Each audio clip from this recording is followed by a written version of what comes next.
ini kami umat-Mu Tuhan, umat pilihan-Mu, umat kesayangan-Mu Tuhan. Ini kami kekasih-kekasih-Mu Tuhan, ini kami anak-anak-Mu Tuhan. Ini kami hamba-hamba-Mu yang sudah Kau tebus dengan darah-Mu sendiri, dengan hidup-Mu sendiri Tuhan. Biar di malam ini Tuhan kami rasakan lagi Tuhan, kehadiran-Mu dan cinta-Mu Tuhan. Pribadi-Mu Tuhan yang melebihi apapun Tuhan. Sore malam ini Tuhan, mari sampaikan isi hati-Mu Tuhan. Biar hamba ini hanya jadi saluran Tuhan.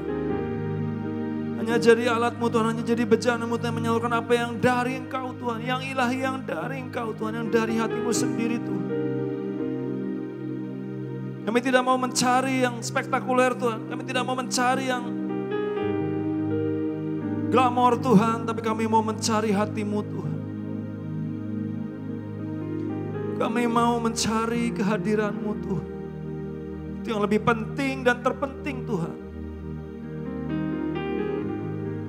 Biar setiap hati kami saat ini terbuka untuk Engkau, Tuhan Roh Kudus, mari mengalir dan jamah setiap hati kami.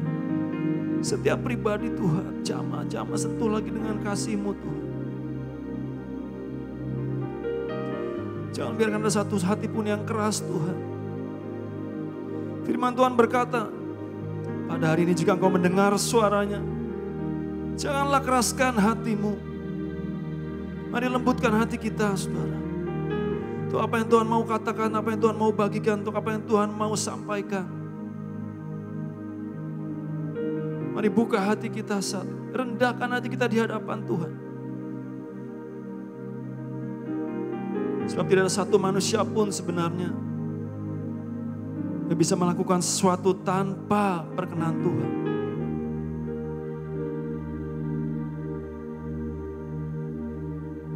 Kemanusiaan tidak ada artinya. Hanya yang dari Tuhan, itulah yang sejati. Tuhan, pengurapan-Mu Tuhan, atas hamba-Mu, atas kami semua Tuhan. Mematahkan setiap kuk demi nama Tuhan Yesus. Menghalau setiap beban demi nama Tuhan Yesus. Menyembuhkan, memulihkan. Dalam nama Tuhan Yesus. Semua yang bukan dari Tuhan kami bebaskan dari tempat ini demi nama Tuhan Yesus. Mari Tuhan Roh Kudus kuasai cengkram tempat ini Tuhan. Setiap kami Tuhan. Setiap hati kami, setiap telinga kami, setiap mata kami Tuhan. Terima kasih Tuhan, kami dedikasikan Tuhan. Cara sore malam ini Tuhan. Dalam tangan-Mu, di dalam nama Tuhan Yesus Kristus. Semua yang percaya dan sepakat katakan, amin.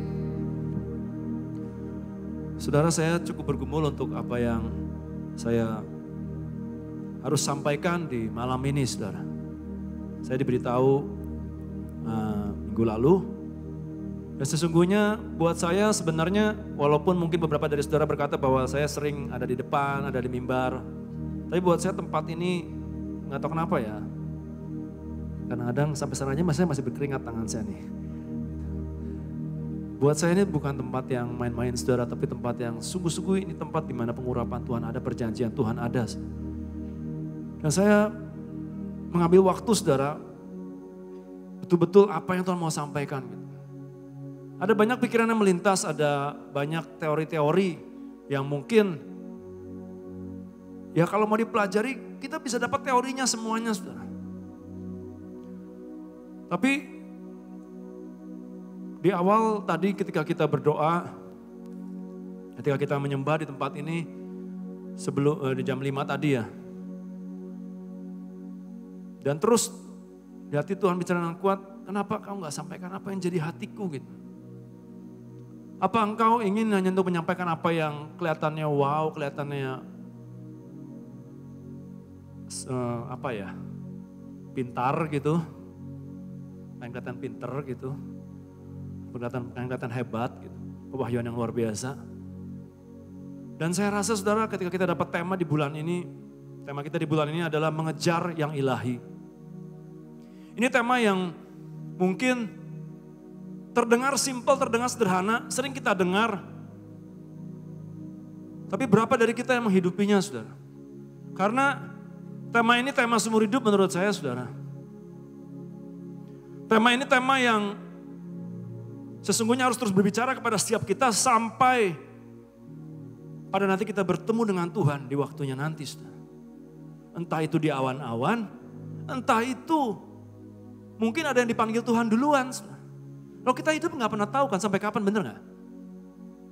Siapa yang yakin bahwa besok saudara masih hidup? Berani yakin 100%? Saya ketemu dengan saya tahu dengan beberapa orang, saya kenal dengan beberapa orang yang paginya, siangnya masih ngobrol dengan sehat, dengan santai, dengan bercanda-bercanda, sehat banget. Malamnya tiba-tiba udah gak ada. Saya ketemu dengan seorang anak nih yang teman anak saya berenang, saudara. Baru selesai berenang, saudara. Karena anak saya ikut klub berenang, saudara. Baru selesai berenang, masih umur, belum SMA, saudara, SMP. Anak perempuan, sehat, pinter, berenangnya juga cukup berprestasi. Saudara tahu apa yang terjadi? Dari Batu Nunggal, saudara. Di Soekarno-Hatta, disenggol sama truk, meninggal, saudara. Kita nggak pernah tahu, saudara. Dan ini harus kita sadar, saudara. Kita hidup di dunia ini cuma sementara, saudara. Tadi saya mau bikin PowerPoint-nya, saudara, tapi saya sampaikan brief saja, saudara ya. Apa yang Tuhan taruh kata demi kata.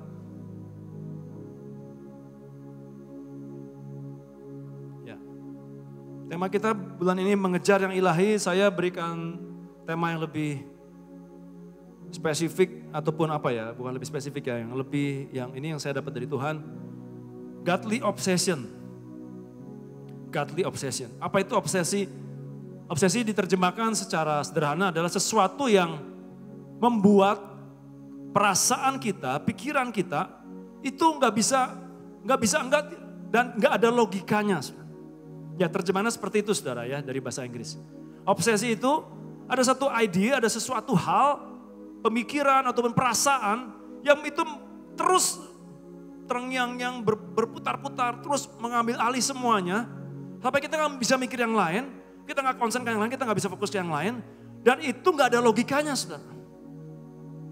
Nggak ada, nggak ada alasannya yang cukup kuat untuk membuat kita, tapi itu membuat kita terus gitu. Pikirannya ke situ terus gitu. Perasaannya ke situ terus. Itu obsesi, saudara. Dan saya berikan judul di depannya adalah godly. It must be godly gitu. It has to be godly. Karena obsesi ini bisa dua makna, saudara. Sesuatu yang negatif atau sesuatu yang positif, saudara. Ada yang terobsesi dengan hal-hal yang duniawi, bahkan ada yang terobsesi dengan yang namanya hawa nafsu, saudara. Tapi malam ini biarlah obsesi kita adalah obsesi dari Tuhan dan kepada Tuhan, saudara. Apa tujuannya, saudara? What is the goal? Kita diberi tema mengejar yang ilahi. Berarti tujuannya, goalnya adalah sesuatu yang ilahi. Nah saya mau berbicara secara sederhana, saudara. Apa itu yang ilahi? Ilahi bisa diterjemahkan juga godly. Sesuatu yang berkaitan dengan Tuhan. Supranatural. Supranatural artinya apa? Bukan yang di alam daging. Bukan yang di dunia ini. Bukan yang di alam nyata, saudara. Tetapi yang supranatural. Yang mungkin kita nggak lihat. Something divine. Sesuatu yang divine. Divine ini juga bisa punya dua makna, saudara ya. Kalau kita tarik pengertian divination itu sering juga diterjemahkan sebagai nujum, saudara. Ya, atau meramal. Sesuatu yang istilahnya inspirasi ataupun sesuatu yang didapat dari alam, bukan dari alam dunia ini, saudara. Divine, ilahi, supernatural, godly. Nah, saya merenungkan, saudara ya. Kenapa menggunakan kata mengejar yang ilahi? Kenapa harus dikejar? Kalau dia harus dikejar berarti kan objeknya ini, saya mau tanya nih, objeknya ini diam, statis, atau terus bergerak? Ini yang Tuhan ngomong gitu. Ini yang Tuhan bicara gitu. Ketika ada kata mengejar, siapa di sini yang waktu kecil suka main, kalau orang Sunda, orang Bandung bilang, kucing udak, masih ingat? Zaman saya kecil nggak tahu anak zaman sekarang udah nggak main kayak gitu kali ya. karena gadget semua. Main kucing-kucingan, saudara. Ya kan? Harus dikejar tuh. Yang mengejar dan bisa berhasil menyentuh temannya, itu menang, saudara. Tapi kalau yang larinya cepat kan gak kekejar, saudara ya. Nah saya percaya ketika Tuhan berkata mengejar, berarti ada sesuatu yang dikejar itu apa, saudara? Nah, Tuhan mau kasih tahu gitu. Hei, yang ilahi itu, yang bersifat yang dari aku, semua keilahianku, ketuhananku, kealahanku, itu gak pernah statis. Gak pernah ada di satu tempat aja. Dan kita gak bisa mengkotakkan itu.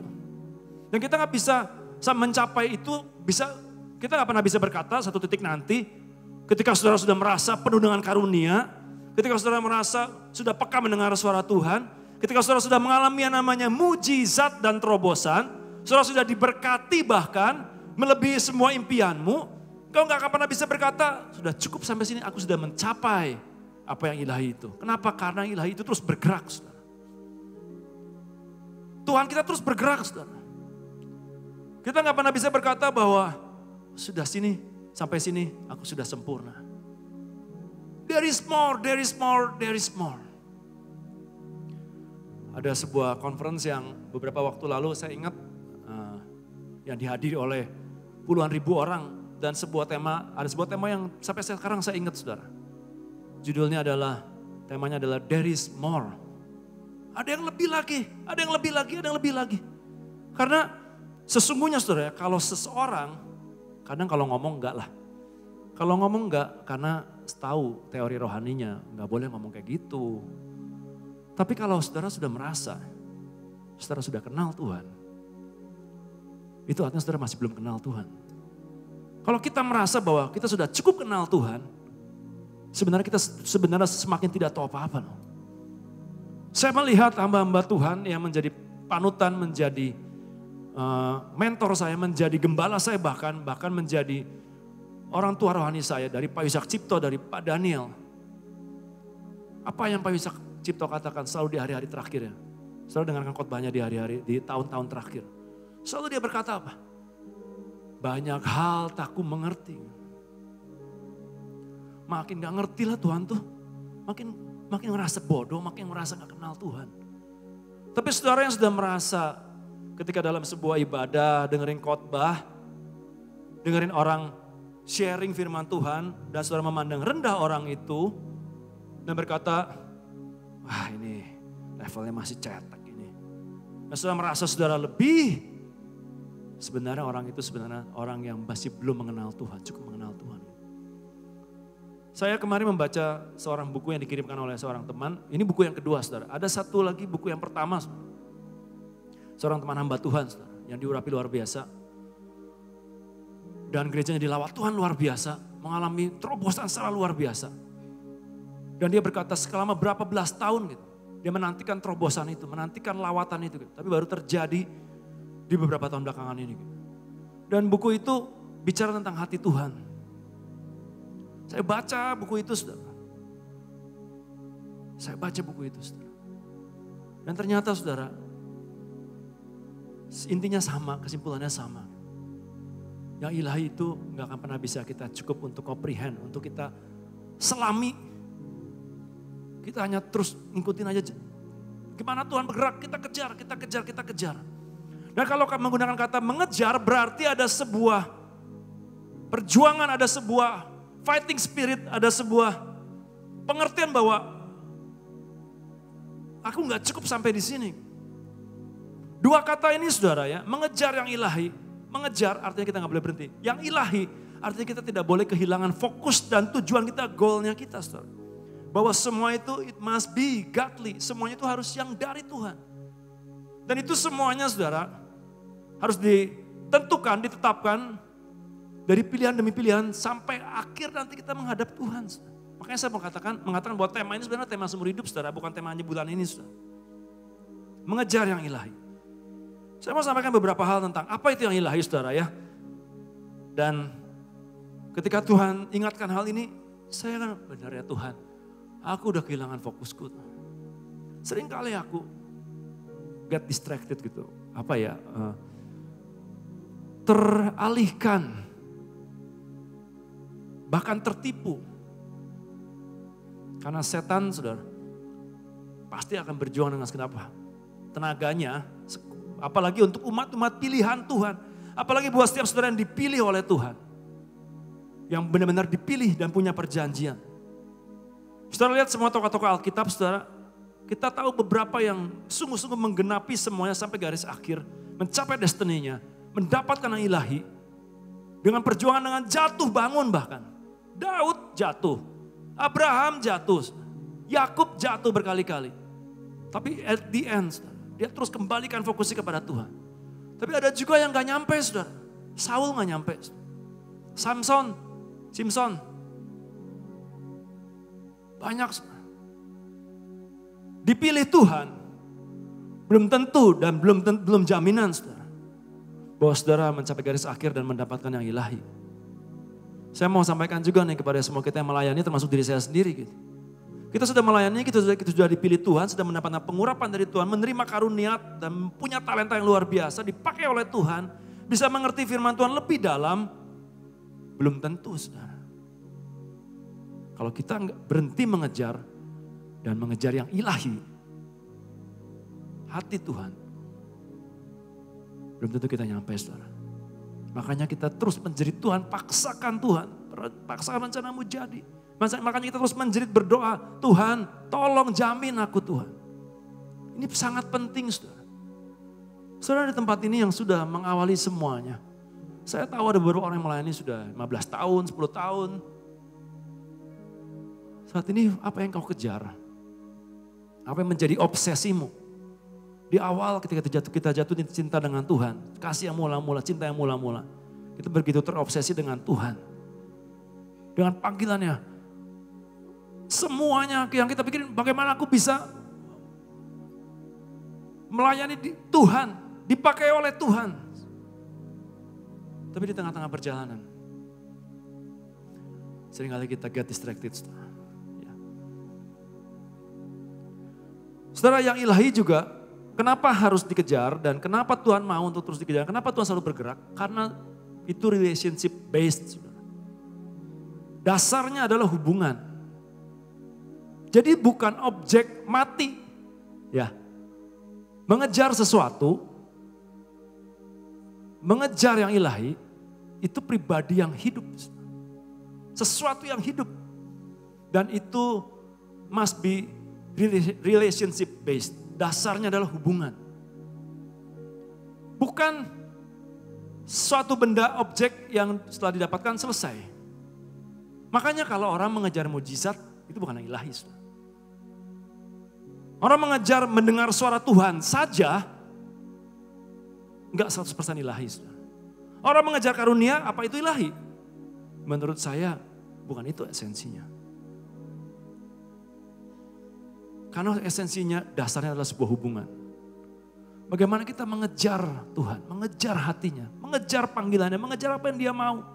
Hari demi hari sampai nanti kita ketemu dengan Tuhan di awan-awan. Something beyond everything in this world. Apa itu yang ilahi? Sesuatu yang melampaui, yang melebihi apapun yang ada di dunia ini, saudara. Dan itu nggak bisa dibandingkan dengan apa yang ada di dunia ini, saudara. Mau itu emas, perak, mau itu kekayaan, kesuksesan, nama baik, ketenaran. Mungkin buat beberapa orang dari saudara yang masih muda ataupun yang ya saat ini masih sekolah ataupun gimana. Belum terlalu kepikiran lah apa sih namanya kesuksesan itu gitu. Masih baru sebatas cita-cita, saudara. Tapi percayalah nanti setelah lulus sekolah, mulai kerja, mulai ini kita mikir nih, kapan ya aku sukses ya? Dan saudara, apapun yang menjadi ambisi pribadi kita, bahkan ambisi itu bisa menyusup juga dalam pelayanan, saudara. Bukan bisa, saudara. Sangat sering menyusup dalam pelayanan, saudara. Sering kali ini jadi panggung, bukan jadi mesbah. Sering kali ketika kita di depan, ketika kita diberikan sebuah posisi, yang kita dulu kejar, kita berhenti di situ. Kenapa? Kita mulai menikmati tuh, namanya lampu sorot, namanya perhatian orang, yang namanya pujian orang, yang namanya penghargaan orang. Dan yang tahu cuma Tuhan dan hatimu. Something beyond everything in this world. Sesuatu yang melampaui, lebih dari apapun yang di dunia ini. Masih terlalu abstrak ya saudara ya. Ini juga masih abstrak saudara. Sesuatu yang surgawi, heavenly, eternal, bersifat kekekalan, transcendent. Sesuatu yang di luar batas, di luar kemanusiaan, di luar nalar. Sesuatu yang gak bisa dilakukan oleh manusia. Itu keilahian saudara. Masih abstrak ya saudara ya. Heavenly masih abstrak. Kenapa? Beberapa dari kita belum lihat surga saudara. Cuma kita percaya surga itu ada. Apalagi saudara, ini mulai membumi saudara ya. Apa itu ilahi? Yang ilahi saudara, itu tidak terlihat. Ada satu firman Tuhan yang berkata, marilah kita berfokus, Paulus mengatakan hal ini. Bukan pada apa yang kelihatan, tapi apa yang tidak kelihatan. Nah kita kan lebih sering untuk melihat secara mata. Dan itu yang kita kejar, yang secara mata. Wah si itu diberkati ya. Wah si itu ganti mobil baru ya. Wah si itu dapat promosi ya. Wah si itu dipakai Tuhan, dipilih ya. Zaman dulu waktu masih ada Pak Daniel. Wah si itu yang dibawa ya sama Pak Daniel ya ke luar negeri ya. Kok saya enggak ya? Dan fokus kita bergeser saudara. Apa itu artinya ilahi? Itu yang kelihatan saudara. Tapi sebenarnya yang ilahi itu yang tidak kelihatan. Unseen. Yang ilahi saudara. Sebenarnya unpopular. Gak populer saudara. Yang ilahi saudara gak wow. Gak keren saudara seringkali. Saya mau katakan kebenaran saudara. Yang ilahi seringkali gak keren saudara. Gak populer saudara.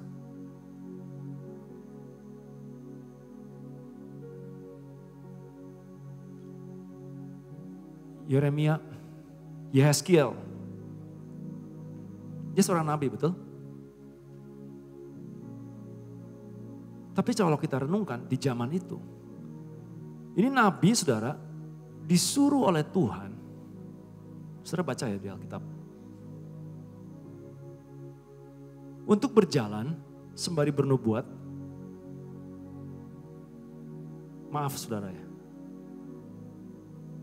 Dengan memotong bajunya dan tidak pakai celana. Saudara gak percaya baca di Alkitab.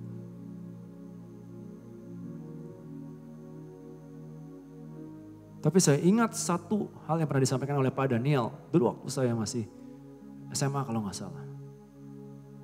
Ada seorang hamba Tuhan kalau gak salah Rick Joyner atau siapa. Ini diceritakan Pak Daniel. Dan orang ini ketemu dengan nabi-nabi. Yeremia, Yehezkiel, Yesaya. Dan Yehezkiel berkata apa? Kalau saya tahu kemuliaan yang saya terima seperti ini di surga, gue disuruh apapun yang lebih hina lagi pun gue mau lebih dari mau. Kenapa? Itu yang ilahi saudara. Dan itu baru nanti saudara, baru tahunya nanti setelah di surga saudara.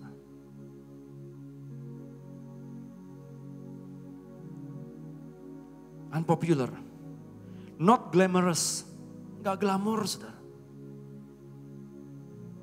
Sekarang pelayanan banyak yang glamor kan, hamba Tuhan banyak yang glamor. Gak ada yang salah dengan itu, saya juga kalau Tuhan izinkan, kalau satu waktu Tuhan berkati dengan Tuhan dan Tuhan izinkan, why not gitu. Kita juga harus menyinarkan kemuliaan Tuhan. Tapi sikap hati dan pengejarannya itu loh saudara. Itu bonusnya saudara. Tapi yang dikejar bukan itu saudara. Ada banyak hamba Tuhan kalau belum pakai Rolex gue belum keren. Berarti belum hamba Tuhan yang diberkati, belum hamba Tuhan yang diurapi. Nah itu bukan ukurannya. Saudara. Kalau belum naik Alphard berarti belum hamba Tuhan yang sukses. Itu bukan yang ilahi. Saudara. Yesus berkata, jalan yang menuju neraka lebar dan banyak orang melaluinya. Tapi jalan yang menuju surga sulit dan sempit, saudara.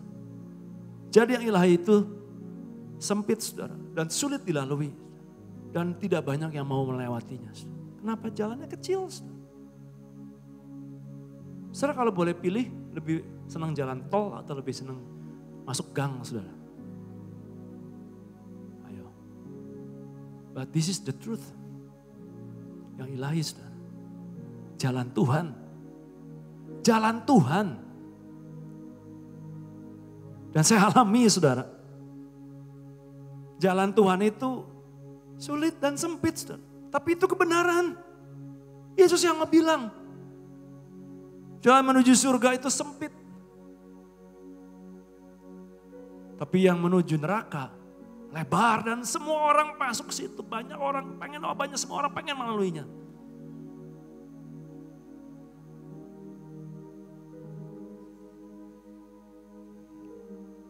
Yang ilahi sacrificial, saudara. Artinya apa? Butuh pengorbanan. Ada harga yang harus dibayar. Ada yang harus disalibkan. Ada yang harus dipapas, ada yang harus dipotong dari hidup kita. Saudara. Ada yang harus dikorbankan dari hidup kita. Mungkin kesukaan kita, mungkin ambisi kita, mungkin cita-cita kita, mungkin. Dan bukan mungkin, kebanyakan, saudara. Kemauan kita, apa yang kita suka, itu kita harus korbankan. Mungkin harta, mungkin waktu. Sekarang saya melihat dan sedih kadang-kadang melihat begitu banyak value, begitu banyak nilai-nilai yang sudah diajarkan oleh almarhum Pak Daniel. Nilai kehambaan almarhum Pak Yusak. Nilai hati seorang hamba. Yang udah gak populer lagi, yaitu yang ilahi, saudara. Kenapa? Karena sekarang ukurannya, kalau gue lakuin ini dapat apa? Kalau gue kerjain ini dapat apa? Kalau gue ikut Tuhan dapat apa? Kalau saya serius dengan Tuhan, saya dapat apa? Kalau saya ikut panggilan Tuhan, dapat apa? Padahal yang ilahi, saudara, yang menjadi value adalah hati seorang hamba. Ada banyak hal yang kita harus berikan sebagai sebuah korban di hadapan Tuhan. Dan apakah itu enak, saudara? Oh, I'm telling you, that is painful. I'm telling you the truth. Saya mau kasih tahu, saudara. Dan saya ngomong apa adanya, jujur, gak pakai bohong, saudara. Menyakitkan, saudara. Namanya sacrifice. Menyakitkan, saudara. Pricey, saudara. Yang ilahi itu pricey. Mahal, saudara. Mahal harganya. Tapi whatever it takes, berani gak kita? Whatever it takes, apapun harganya, berapapun harganya, aku mau, Tuhan. Yang ilahi, saudara, not instant. Not instant. Tidak seperti mie instan, saudara. Langsung seduh, langsung jadi, langsung blem, saudara. Yang ilahi, saudara, seperti fine dining. Mungkin perlu di-aging, saudara. Saudara pernah dengar dry age? Meat? Mahal, saudara. Dan hanya beberapa orang yang bisa berani bayar ataupun bisa bayar, saudara. Satu porsi mungkin bisa 2 juta sekali makan. Itu berapa hari, berapa bulan prosesnya. Ribet, saudara. Mahal. Ingredientsnya mahal, dagingnya mahal. Dan semuanya gak instan, saudara. Gak ada yang namanya fine dining itu instan, saudara. Saya mau makan hari ini fine dining, Indomie. Dengan mau dikasih apapun, saudara, garnisnya tetap aja itu not fine dining, saudara. Gak ada yang instan, saudara. Yang ilahi, saudara, tidak ada yang instan. Yang ilahi, saudara, tidak bisa hanya menjadi orang Kristen biasa, saudara. Nah ini, cannot be just a normal or regular Christian. Tuhan, saya biasa-biasa aja lah Tuhan, jadi orang Kristen yang biasa aja. Anak Tuhan yang biasa aja, udah gak usah aneh-aneh dah Tuhan, gak usah deh yang terlalu gimana-gimana, yang terlalu ngeroh-ngeroh, yang terlalu aneh-aneh, yang sampai gimana-gimana. Sekedar selamat aja Tuhan masuk surga, itu pilihan saudara. Tapi yang ilahi saudara, itu deeper, lebih dalam dari itu. Further, lebih jauh. Tidak hanya sekedar diselamatkan saudara. Tapi saya mau kasih tahu saudara, once yang ilahi itu Tuhan berikan saudara, sampai di garis akhir saudara, the glory is greater than anything. Ini kan sudah sampaikan di awal saudara. It's beyond, itu melampaui, itu lebih dari apapun. Gak ada yang bisa dibandingkan. Apalagi yang dari dunia ini saudara. Dan itu bersifat kekekalan saudara. Nah saudara, saya mau untuk setiap kita merenungkan ya. Di sore malam ini, fokus hidup kita itu pada kekekalan atau pada yang fana, pada yang dunia ini. Sekali lagi, tadi saya udah bilang di awal, kita gak pernah tahu berapa lama kita hidup. Selama masih ada kesempatan, firman Tuhan berkata selama masih ada kesempatan, mari pergunakan. Itu mengejar Tuhan, mengejar hati Tuhan, masuk lebih dalam. Saya bacakan beberapa ayat saudara ya. Perumpamaan tentang harta yang terpendam dan perumpamaan tentang mutiara yang berharga saudara. Matius 13 ayat 44, bisa tolong ditampilkan?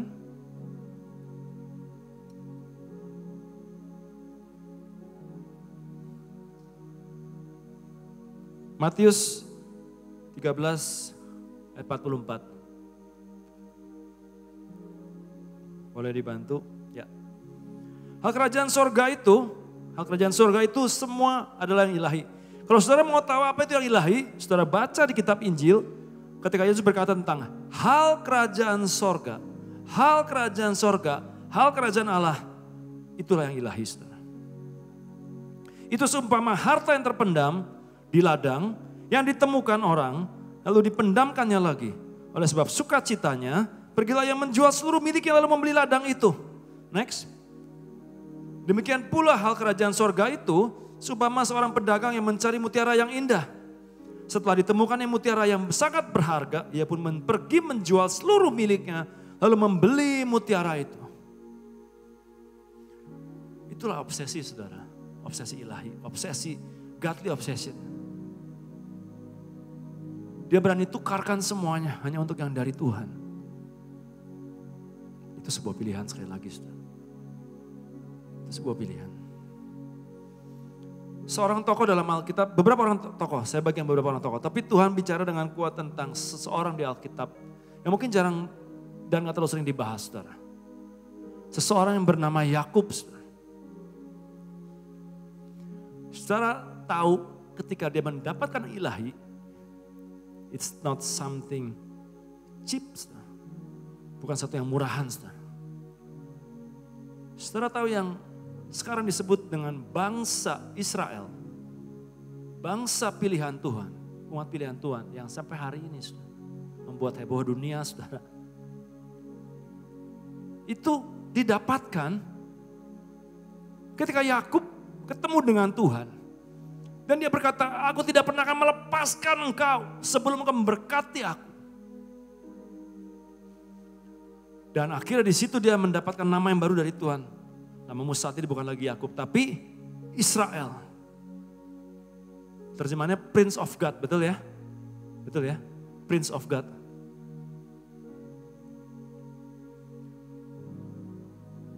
Yakub ini saudara, menurut saya dalam Alkitab, ini mendapatkan sebuah perjanjian ilahi saudara. Dan itu bukan hanya setahun, 2 tahun, hanya sampai dia mati saudara. Kemudian selesai. Sampai pada kekekalan saudara. Sampai ribuan tahun, sampai kita di hari ini. Perjanjian itu terus berlaku saudara. Tapi saudara tahu apa yang dibayarkan? Dan sebenarnya bukan jatahnya dia loh. Bukan haknya dia loh sebenarnya. Tapi menurut saya, pribadi bernama Yakub ini saudara ya, ini benar-benar gila sih menurut saya. Dia berani bayar apapun, dia berani bayar whatever it takes untuk dapatkan yang namanya blessing dari Tuhan. Ini juga yang saya mau ajarkan, yang saya mau bagikan di sini saudara ya. Karena Tuhan ajarin ini juga ke saya barusan saudara. Yakub ini kan anak bungsu saudara ya. Dan hukumnya pada waktu itu yang mendapatkan warisan, hak kesulungan itu harusnya adalah Esau. Anak yang sulung. Saudara. Tapi Esau ini memandang rendah. Nah saya mau ingatkan kepada setiap kita, terutama yang melayani saudara ya. Kita semua adalah anak sulung loh saudara. Kenapa kita yang lebih dulu? Kenapa kita yang melayani? Saudara? Firman Tuhan dengan jelas berkata, janganlah ada orang yang memandang rendah seperti Esau karena Tuhan membenci Esau. Dan sekalipun dengan apapun, dengan air mata, dengan apapun, Esau gak bisa dapat lagi saudara. Penyesalan datang kemudian saudara. Dan penyesalan gak bisa mengulang waktu saudara. Saya mau setiap kita merenungkan malam ini pilihan dan keputusan. Saudara. Ketika pilihan dan keputusan yang saudara ambil, itu bukan yang ilahi saudara. Nanti di ujung, di akhir dari semuanya, kita semua akan tahu. Dan saya mau kasih tahu saudara, saya mau ingatkan dari hari ini, penyesalan tidak ada gunanya saudara. Udah gak bisa bertobat, udah gak bisa menyesal. Ketika nanti sudah di ujung dari semuanya. Mau bertobat, mau nangis-nangis, mau menyesal apapun, udah gak bisa balik lagi saudara. Jangan sampai saudara, Tuhan percayakan sesuatu dalam hal hidup kita. Kita anggap remeh, kita pandang rendah. Jangan sampai apa yang dibagikan setiap minggu di tempat ini, firman Tuhan, peringatan dari pemimpin-pemimpin kita anggap remeh. Jangan sampai apa yang saudara kita ingatkan, mungkin sesama saudara kita anggap remeh. Dan pandang rendah seperti Esau. Yakub ini berani membayar apapun saudara. Dan di akhir hidupnya dia berkata loh saudara. Hari-hari hidupku, tahun-tahun hidupku, buruk adanya, penuh dengan penderitaan. Dia berkata kepada Firaun. Boleh baca di Alkitab.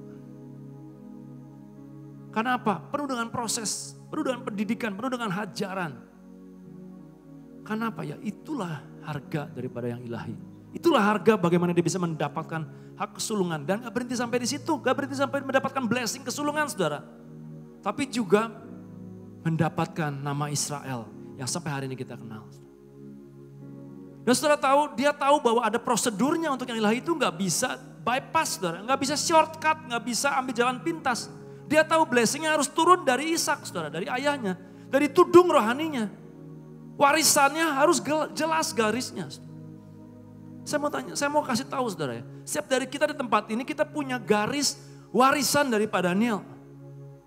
Apa yang dia dapatkan dari Tuhan. Semua perjanjian yang didapatkan dari Tuhan, semua karunia bahkan berkat blessing apapun, sebenarnya kita punya hak untuk mewarisinya. Tapi kalau kita punya sikap seperti Esau, hati-hati saudara, mari bertobat saudara. Yang mendapatkan itu adalah sikap hati seperti Yakub. Dan berapa dari kita saat ini yang masih mengejar hal itu saudara? Zaman dulu, wah pengennya seperti Pak Daniel yang luar biasa mengalami Tuhan, mengalami mujizat ini. Ketemu dengan Tuhan, pribadi dengan Tuhan. Berapa dari kita saat ini yang masih ingat akan hal itu?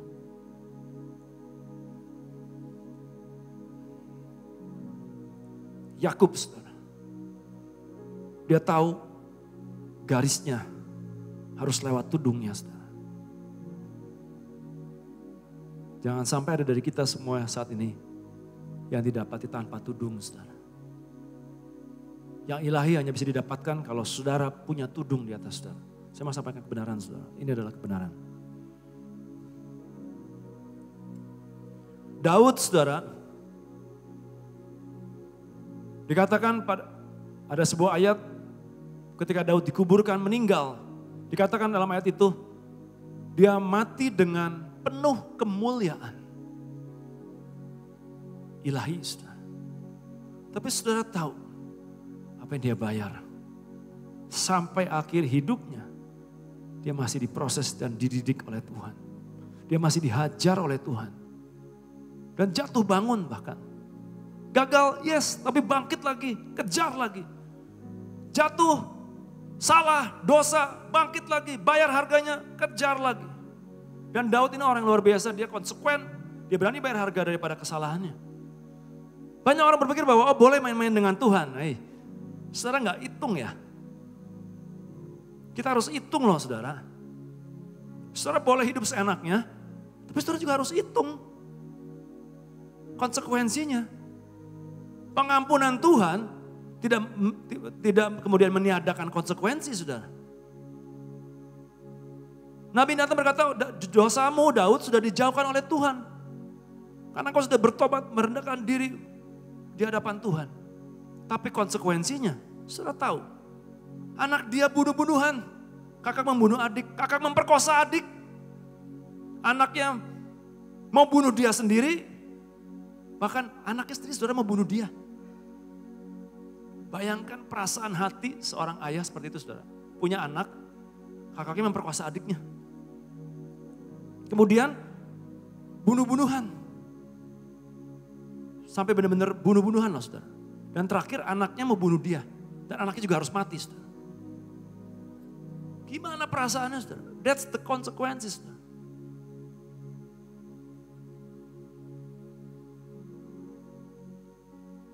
Mungkin saat ini saudara berkata, oh ini masih baik-baik aja kok. Firman Tuhan gak bisa dipakai main-main saudara. Kalau saat ini masih baik-baik aja, masih ada waktu buat bertobat saudara. Berarti cawannya belum penuh, cepat segera bertobat saudara. Konsekuensi saudara. Dan untuk umat pilihan Tuhan saudara ya. Untuk saudara yang dipilih oleh Tuhan, yang mewarisi perjanjian. Tuhan seringkali hajar dengan begitu cepat. Hajar dengan begitu keras. Kenapa? Saya ingat badannya pernah berkata, saudara mau bayarnya kredit atau cash? Karena cara bayar itu ada dua macam.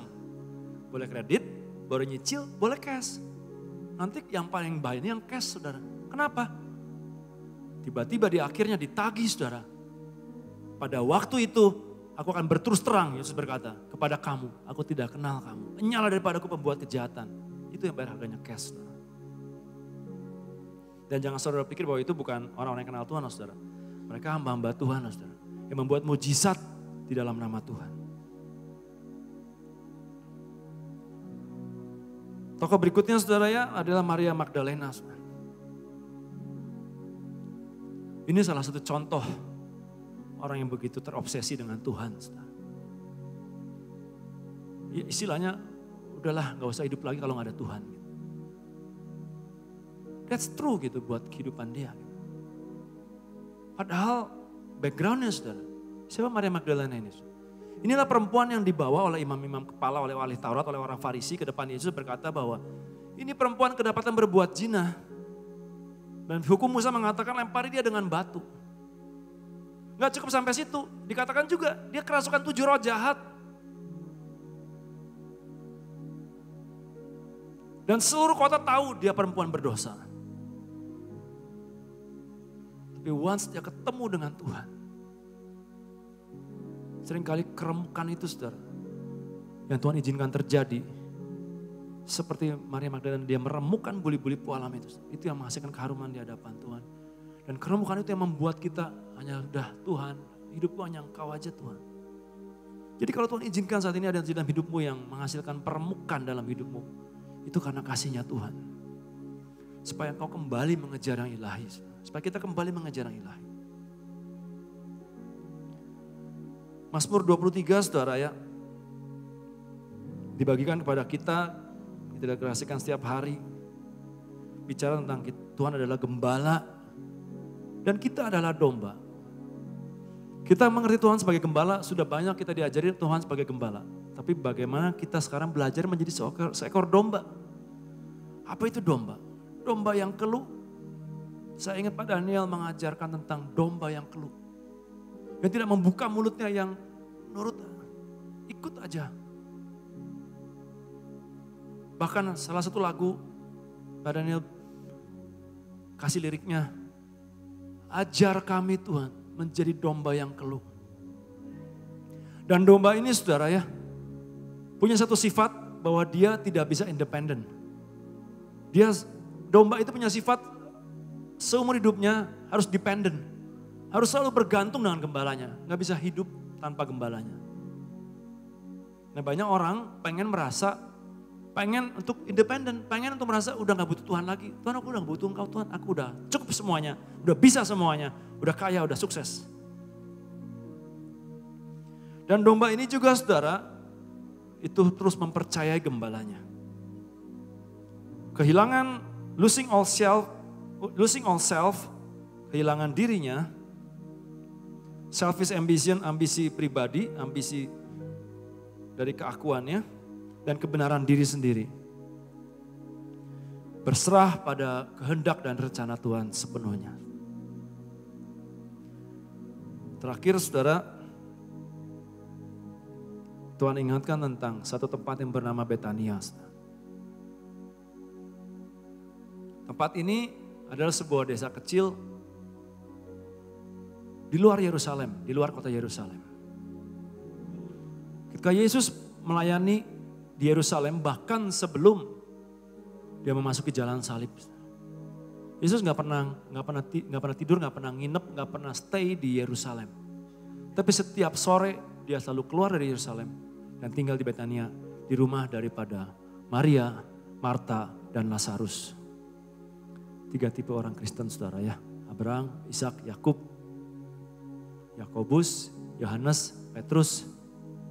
Selalu ada 3 tipe daripada orang Kristen, anak-anak Tuhan. Kita nggak bahas itu. Betania ini artinya adalah tempat keintiman. Dan disitulah Tuhan ada. Gitu. Kalau kita sering berpikir bahwa Tuhan ada di tempat yang penuh dengan mujizat, penuh dengan sesuatu yang spektakuler, belum tentu. Saudara. Ya, saya pernah dengar khotbah dari Pastor Benny Hinn, bahwa pribadi Tuhan, the presence of God secara pribadi, kehadiran Tuhan secara pribadi, pribadinya Yesusnya saudara. Dengan kuasanya itu 2 hal yang berbeda saudara. Jadi bisa jadi kuasanya ada, kuasanya bekerja, tapi Yesusnya nggak ada. Karena itu 2 hal yang terpisah dan berbeda. Saudara. Ini satu kebenaran. Saudara. Mujizat itu bukan satu yang otomatis artinya ilahi. Saudara. Bangsa Israel saudara, melihat mujizat, mengalami mujizat, betul? Tapi berapa yang menikmati yang ilahi, yang masuk tanah perjanjian? Cuma 2 orang. Hidup di tempat yang penuh dengan mujizat, saudara mengejar yang namanya mujizat, berkat, nubuatan, hadirat Tuhan dalam tanda kutip yang saudara merasa bergetar-getar, jatuh rebah dalam hadirat Tuhan. Itu belum tentu yang ilahi saudara. Karena di mana Yesus ada, di mana Tuhan ada, seringkali di tempat yang tersembunyi. Saya baca buku itu saudara ya, tentang hati Tuhan. Ternyata Tuhan seringkali ada di tempat yang sekali lagi gak populer. Dan banyak orang gak datang ke situ. Saudara. Yesus itu melayani orang banyak. Tapi saudara perhatikan beberapa ayat dalam firman Tuhan. Berkali-kali Yesus setelah selesai melayani, dia mengasingkan diri. Dia mengasingkan diri. Dia mengasingkan diri. Dan dia selalu kembali ke namanya Betania. Rumah keintiman. Desa kecil saudara. Bukan Yerusalem yang glamor, yang mewah, yang spektakuler, yang penuh dengan hingar-bingar. Yang merupakan ibu kota dan pusat daripada semuanya. Pusat kekuasaan, pusat pemerintahan. Dan Yesus berkali-kali ditantang oleh orang Farisi, oleh orang banyak. Tunjukkan dirimu, tunjukkan kuasamu. Tunjukkan bahwa engkau raja. Tapi dia memilih untuk mengasingkan diri. Karena itu yang ilahi, saudara. Tidak populer. Mungkin gak keren, saudara. Tapi di tempat yang tersembunyilah kita ketemu dengan Tuhan seringkali, saudara. Pribadinya, saudara. Saya minta pemain musik.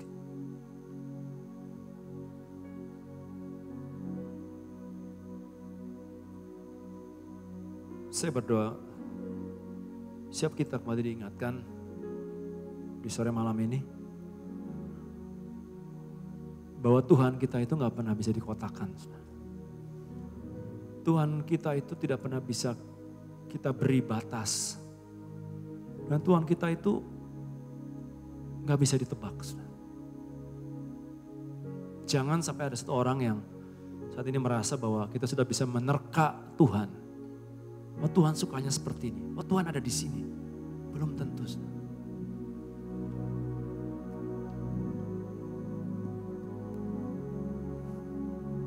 Orang Israel melihat mujizat, melihat tiang awan, tiang api. Tapi ketemu pribadi Tuhan, hanya Musa dan Yosua yang naik ke atas gunung. Ketemu dengan pribadi Tuhan. No one else. Ada yang lain? Sulit gak? Sulit. Nah, namanya naik gunung, saudara. Perlu perjuangan. Di sana dia gak makan dan gak minum. Perlu yang namanya sacrifice, perlu yang namanya penyangkalan diri. Saya pernah, saudara, dalam titik-titik dalam kehidupan saya, crossroad by crossroad, persimpangan jalan dalam hidup saya. Saya harus memilih antara yang ilahi dan yang menjadi ambisi pribadi saya. Saya mungkin pernah bagikan di sini bagaimana Tuhan pada waktu itu kasih pilihan kepada saya. Dan Tuhan bilang kau boleh pilih. Kau mau mengikuti cita-citamu, ambisimu, apa yang kau idamkan, apa yang kau impikan, yang menjadi impianmu, menjadi seorang lawyer, kau boleh ambil S2. Dan aku akan berikan kesuksesan kepadamu, bahkan dalam 2 tahun Tuhan janjikan kau akan sukses. Tapi itu bukan rencanaku yang sempurna, itu bukan yang ilahi. Tapi engkau boleh pilih jalan yang kedua, dan itulah rencanaku yang sempurna. Kau sekolah Alkitab. Gak pernah saya kepikiran, saudara, untuk sekolah Alkitab, saudara. Tapi itu baru crossroad. Salah satu crossroad dari sekian banyak crossroads. Itu hanya salah satu persimpangan jalan dari sekian banyak persimpangan jalan, saudara. Ketika sudah melayani Tuhan, mengikuti Tuhan, jalannya gak mudah. Seringkali jujur aja secara ekonomi, secara keuangan kurang. Kalau dipikir, saya punya bekal kok, saya punya ijazah. Saya pernah dipanggil, diterima kerja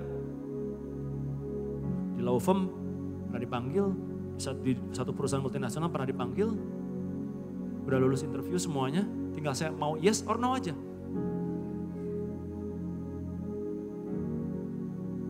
Murid-murid Yesus, ketika Yesus sudah bangkit dari antara orang mati, mereka juga di persimpangan jalan.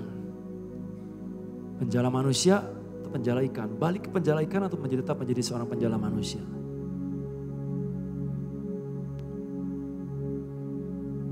Dan kita tidak pernah akan bisa sungguh-sungguh mengejar yang ilahi, saudara, kalau kita tidak punya hubungan dengan Tuhan.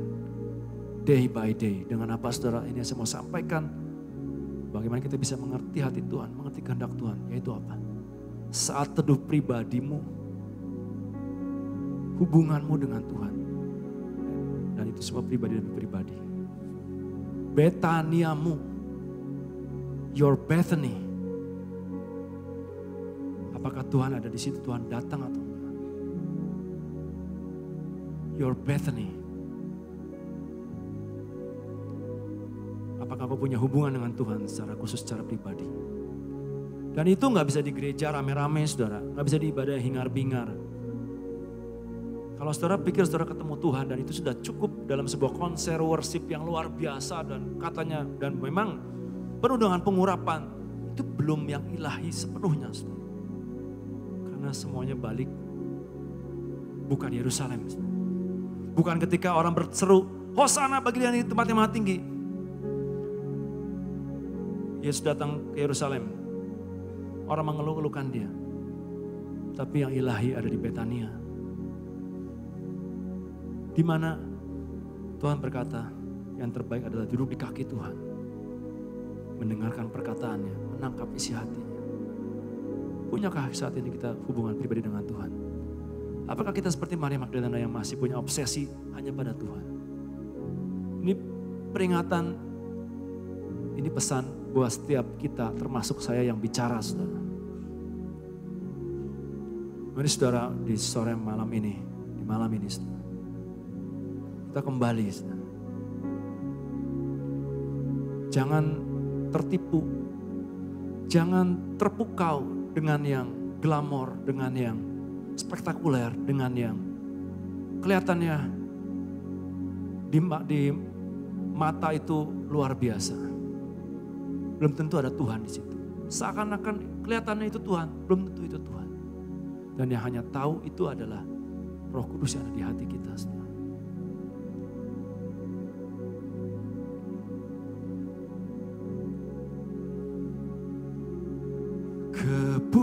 Kepuasanku berada di hadirat-Mu. Kau yang berharga lebih gemilau dunia.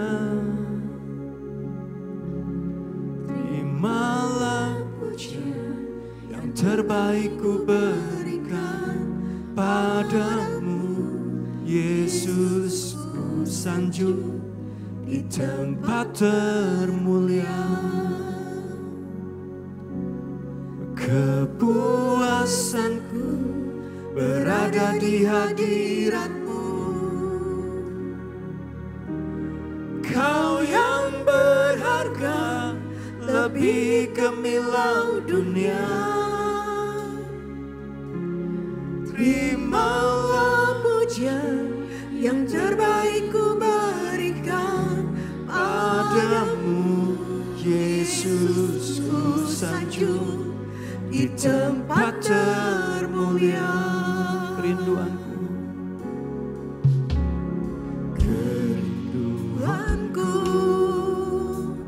selalu dekat-Mu, Yesusku. Kaulah mazmurku, lagu kejar, lagu lihat, kemurahan-Mu berlimpah atasku.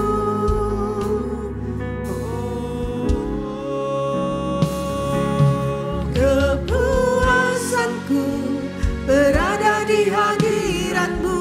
Mari kita bangkit berdiri saat ini di hadapan Tuhan. Kau yang angkat hati kita saat ini, angkat tangan kita di hadapan Tuhan saat ini. Dan katakan, terimalah pujian yang terbaik ku berikan padamu, Yesus, ku sanjung di tempat termulia. Katakan, kepuasanku hanya padamu Tuhan. Kepuasanku berada di hadirat-Mu. Kau yang berharga lebih gemilau dunia. Terimalah pujian yang terbaik ku berikan padamu, Yesus, ku sanjung di tempat termulia.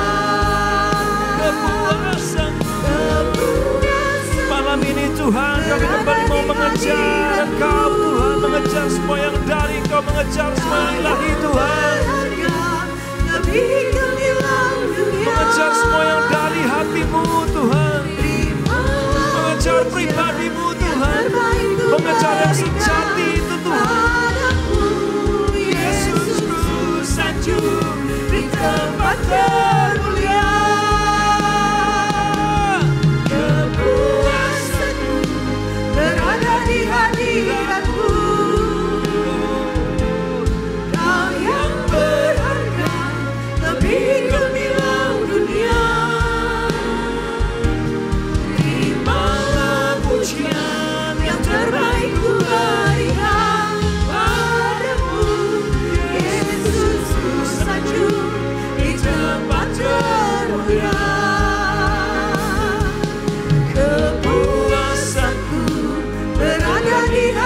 hadiratmu.